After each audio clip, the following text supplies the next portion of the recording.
Bonsoir à tous. Je m'appelle Andréane Thibault et je vous dis bonsoir, en fait, parce que les prochaines postures qu'on va visiter de yoga, c'est des postures qui favorisent le sommeil. Idéal avant d'aller se coucher, mais aussi quand on sent qu'on est stressé, fatigué, qu'on aurait besoin d'une pause, qu'on aurait besoin de mettre à off tout. On va commencer à mettre à off notre corps et le recharger. Donc, à la maison, dans un endroit confortable, n'hésitez pas à tamiser les lumières, à mettre peut-être une petite musique si ça vous apaise. Et on va débuter en assise confortable, les jambes croisées pour arriver dans son corps. Les paumes de main qui vont directement venir s'appuyer l'une contre l'autre au niveau du centre de la poitrine, au niveau du cœur. Je laisse les épaules descendre et finalement les yeux qui viennent se fermer.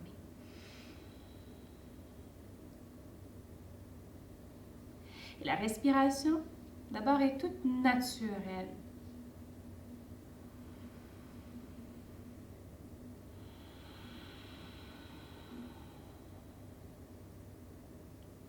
À chaque expiration,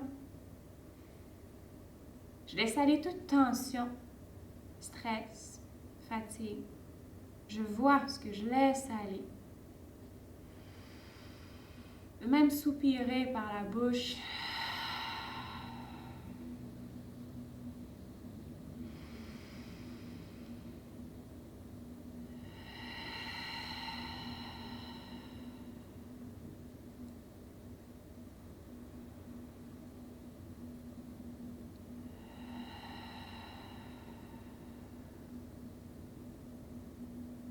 Et lentement, je viendrai frotter mes mains l'une contre l'autre. Je veux réchauffer vraiment les paumes de main, voire même les doigts.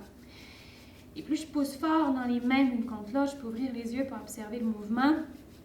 Plus je pousse fort dans les mains, plus naturellement il y a de la chaleur qui génère dans mes paumes de main. Ce qu'on s'apprête à faire, en fait, c'est on va prendre le temps vraiment de faire une pause, voire un arrêt, point de vue mental. Donc, les pensées vont se stabiliser, il y a une noirceur qui va venir s'installer et c'est une paix instantanée qu'on s'offre. Une fois que les paumes de main sont chaudes, je vais laisser lentement, je peux même m'appuyer sur mes genoux aussi pour détendre mes coudes, je vais laisser lentement mes yeux aller sur les paumes de main et les doigts vont venir se déposer sur le front, sur le crâne et je relâche complètement la tête. Naturellement, les yeux sont fermés.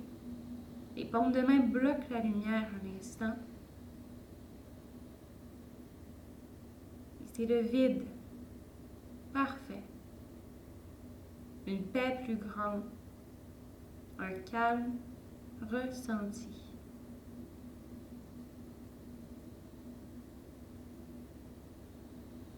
Et lentement à l'inspire, je vais délicatement enlever les mains sur le visage. Revenir avec les jambes croisées un instant. Puis cette fois, les mains vont venir envelopper les genoux. Et à l'inspiration, le dos qui va venir se creuser, le regard qui s'élève. Et à l'expiration, dans un dos rond, je prends le temps de rouler sur la chair des fessiers et d'amener vraiment le menton vers la poitrine. À l'inspire, le dos qui se creuse. Et à l'expire, le dos. Inspire le dos creux et dos. Dernière fois. Plus la respiration est grande et profonde, plus j'installe cette paix dans le corps, dans le cœur, dans l'esprit. Et lentement inspire en venant dans un dos neutre.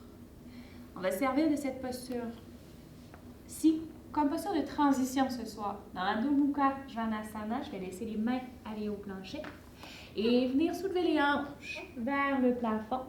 Je prends soin d'étirer le dos, d'étirer les bras.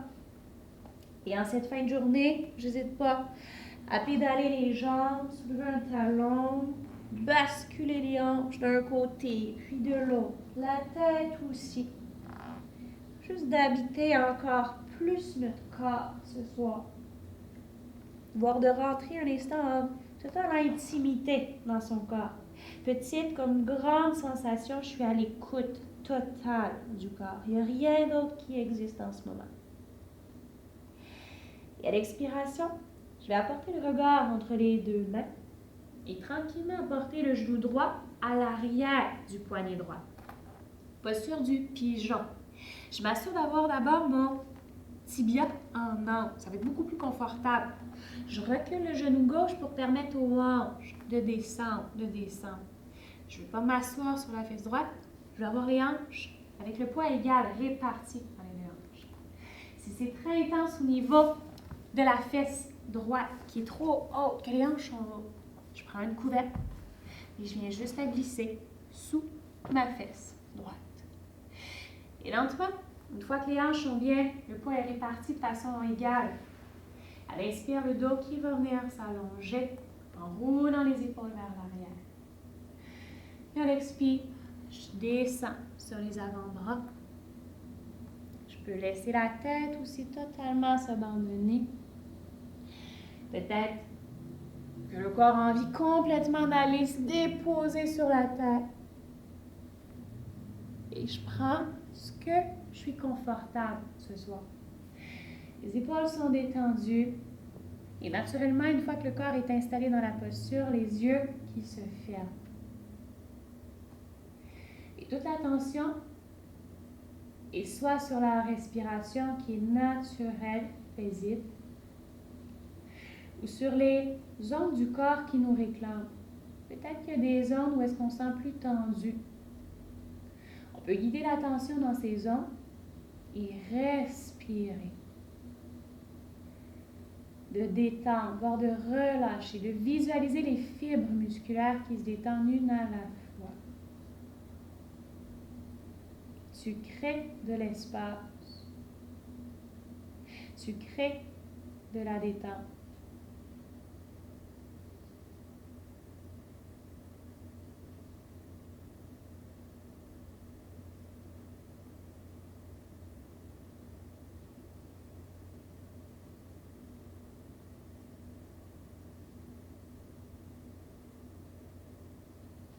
Et la prochaine inspiration, lentement.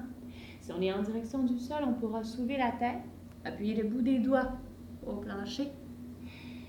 Et en engageant les orteils à l'arrière, je vais juste pousser dans mes deux genoux et reculer mon pied droit pour amener les deux genoux près les uns les autres dans la posture de l'enfant Balasana. Le ventre qui va aller en direction des cuisses, les hanches qui descendent vers les talons et les bras qui se déposent au sol. Finalement, le front au plancher. Gardez la pose ici. Les yeux sont fermés, les épaules sont bien détendues, la mâchoire qui relaxe complètement. La posture de l'enfant est idéale pour détendre, idéale à faire avant de se coucher. Particulièrement si on a souvent des douleurs dans le bas du dos, on crée une détente dans cette zone du corps.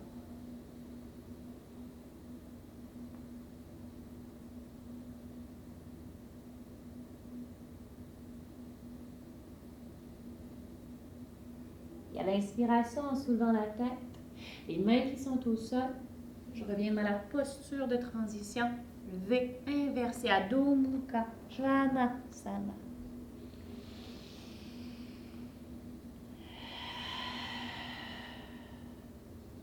Et à son tour, le genou gauche qui va aller à l'avant, à l'arrière du poignet gauche. J'amène le tibia, le mollet en angle, et je recule le genou droit de plus en plus, jusqu'à laisser les hanches descendre. J'ajuste au besoin la couverture sous ma fesse gauche, les hanches égales, le poids réparti. Et avant de descendre, à l'inspire, je prends le soin d'étirer le dos, même d'ouvrir la poitrine. Et à l'expire, je descends sur les avant-bras, sur un bloc peut-être, complètement au sol si on préfère. Et les yeux qui sont fermés. L'attention sur la respiration.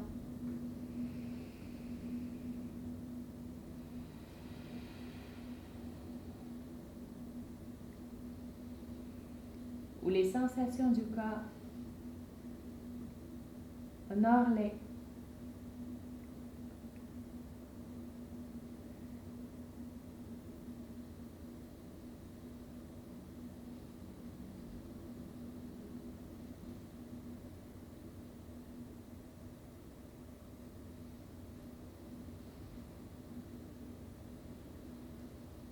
lentement. À l'inspire, je pourrais soulever la tête, appuyer les mains au sol. Puis cette fois, je vais déposer le poids sur ma fesse gauche pour ramener toute la jambe droite vers l'avant de mon tapis. Et je me retrouve ici sur les fessiers égales, les hanches au milieu. Et délicatement, le dos qui vient se déposer au sol, les omoplates, les épaules et finalement la tête. Les deux cuisses vont venir sur l'abdomen dans une petite boule, les mains et les bras qui entrelacent les jambes. Je permets même de décoller le sacrum du sol.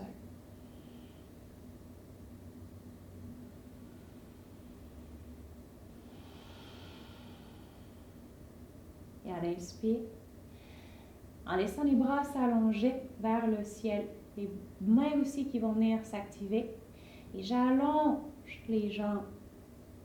Dans Viparita Karani, une inversion plutôt restaurative, je laisse le sacrum aller à la tête, les épaules relaxent. On peut garder une flexion dans les genoux pour éviter d'engager trop les abdominaux et les yeux fermés. Et dans 5 puissantes respirations, inspire et expire.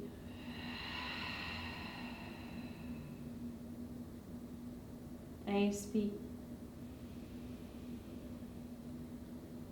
et expire. À nouveau.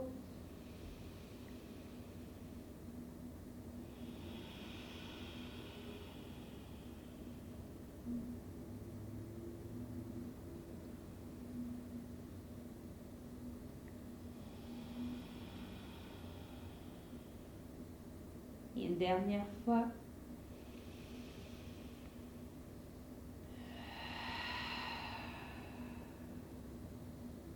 Pour plier les genoux, déposer les orteils au sol et lentement pousser dans les pieds pour soulever les hanches et décaler celle-ci vers la droite du tapis. Dans la torsion vertébrale, en laissant tranquillement les cuisses aller vers le vent, les pieds qui se décollent du sol, la main gauche va envelopper le genou droit et je laisse les genoux tomber complètement vers la gauche du tapis. De cette manière, en torsion, hanche droite et par-dessus la hanche gauche. Et le bras droit qui vient finalement s'ouvrir sur le côté droit. La tête qui vient aussi en direction de la main droite à l'opposé des genoux. Je vais garder l'épaule droite au sol. Je n'hésite pas à placer peut-être un bloc ou une couverture sous mes genoux, ce qui va être plus confortable peut-être pour moi dans la torsion. J'adapte constamment. Les yeux fermés.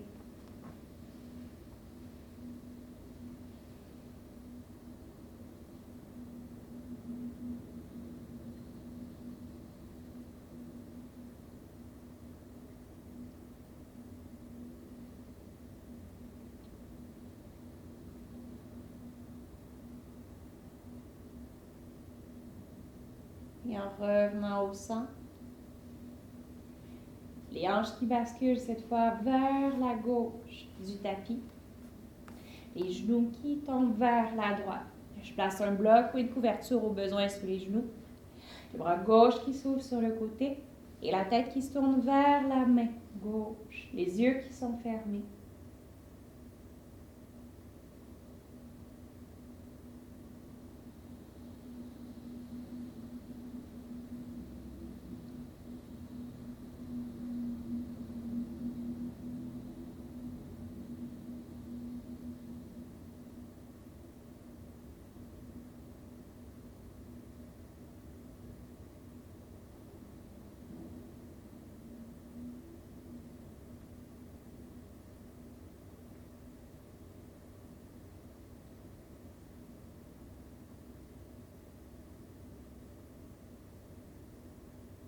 Et lentement revenant au centre. Les hanches qui reviennent alignées avec les épaules sur la même ligne. Et on va lentement attraper à nouveau les cuisses sur le ventre, qui cette fois, amenez les mains à l'arrière des cuisses, soulevez le front en direction des genoux, arrondir tout le dos, la nuque. Et à l'expire, je vais laisser les jambes s'allonger dans le Shavasana. Je peux me couvrir au besoin. Et tout juste avant de totalement s'abandonner ici dans la posture, dans la respiration yogique complète, le ventre, la main droite sur le ventre et la main gauche sur la poitrine, les coudes en direction du sol pour relaxer les épaules. Les yeux sont fermés. Et la respiration yogique complète est similaire à une vague de l'océan qui est toujours constante, fluide. À l'inspire, le ventre se gonfle, poussant dans la main droite, gonflant la poitrine jusqu'à soulever même les clavicules. Et à l'expire, le ventre se dégonfle et la poitrine. Inspire par le ventre. Poitrine. Et expire, dégonfle le ventre et la poitrine. Observe ce mouvement de vague du ventre et de la cage thoracique, des mains. Et continue encore quelques fois.